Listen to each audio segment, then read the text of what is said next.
Now, Forbes came out with the list of the 10 richest dead people that make money while they're still dead. Elvis Presley, John Lennon, Tupac, Dale Earnhardt, all these people. And so we're going to be talking about that. I don't know what we're going to say. I don't know why I started it that way, but I also think the poorest dead celebrities, which people don't talk about. You got number 1 was Millie or Vanilli, whichever one died.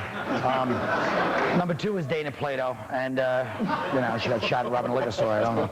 And number 3 was whoever dies next from the cast of 8 Simple Rules, because that show's not going to last. Well, I'm just saying, because that's actually. Wow. They really are trying to keep that show on the air too. What's the matter? You think they're trying to keep it on because they think it's a good show, or because it's like they actually have a heart or a conscience that they're trying to keep 8 Simple Rules on the air without John? If they had a heart of conscience, they never would have put that show on in the first place. Ed, what do you think about this? Ed, come on. I just think it just shows how America is, man. Come on, Tupac is making more money dead than he was alive. Yeah. And Tupac's not dead. Everybody knows that. You know that, Patrice. And neither is Elvis. Yeah, Elvis. Neither is the Hobbit dude. I think it's got to suck when your manager's telling you, you're not, David Bowie or somebody making a comeback. I got 10 dead guys that are doing better than you. That's how well you're doing. Greg. What can we say? This is depressing as hell. We're alive. We're combined. We barely make a tenth of Marilyn Monroe. Damn it, he's right. Hey, George Harrison. Now, how's the guy from Love at First Bite? That's George Hamilton. Hamilton. All right, look. Hamilton! Speaking of celebrities. How come Abe Vigoda ain't on that list? Barney Miller. He'll be on my list. Brad and Jennifer and other Hollywood celebrities are going to visit the Middle East to try to solve the complex Middle East problems. Isn't it well-intentioned but naive, Dom, to think that everybody thinks like you? They're going to go over and stuff. Well, I would think, first of all, I imagine Taxi and Friends are very popular in Palestine.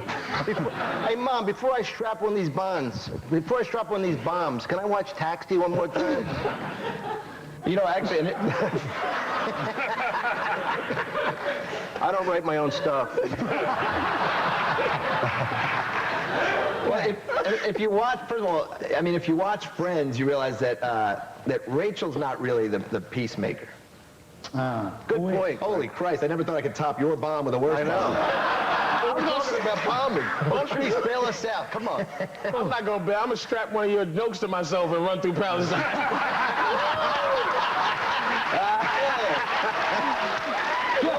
Nobody has any respect. We were talking about before the show about the celebrities, because everybody says, I love when people say, he's a nice guy, he's down to earth. Right. Like Springsteen. A friend of mine met Springsteen. He goes, man, Springsteen, he's a great guy. I love Springsteen. He goes, but shouldn't he be a nice guy? Shouldn't he be the nicest guy you met all month? Shouldn't he be low five and high five? You know who should have an edge to him? Pepe, the 60-year-old arthritic busboy. He's the one that should be a little cranky at lunchtime.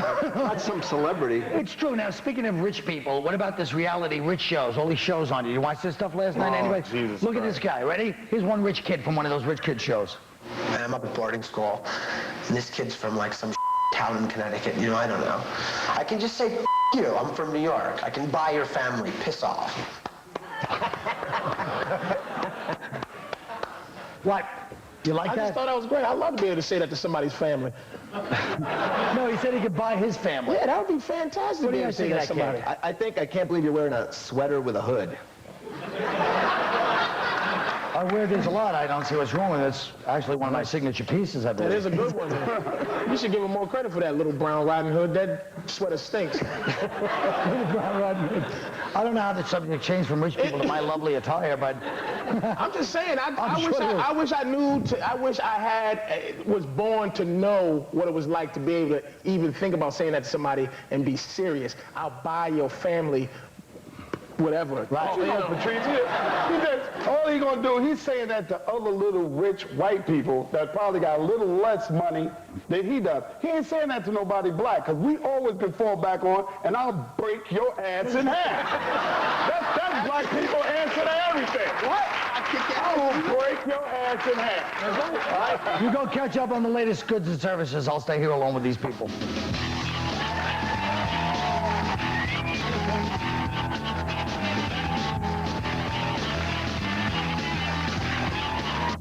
What bugs me. You know what my problem's always been, and people said this for many years at the Cellar, even Keith, who's one of the underlings, said it. You guys, I let you guys get too familiar, you and the rest of them, where you compare me to no names going on tour. When I go to Baghdad, I go like a legend. Like that legend. I don't. So don't stand there with this nonsense. No names. You're talking about Drew Carey. No, we weren't talking about Drew Carey. That's on the show. I'm talking about what we talk about off camera. And Carrot Top is a way bigger name than you. Shut up, and nobody said Carrot Top. You got those commercials.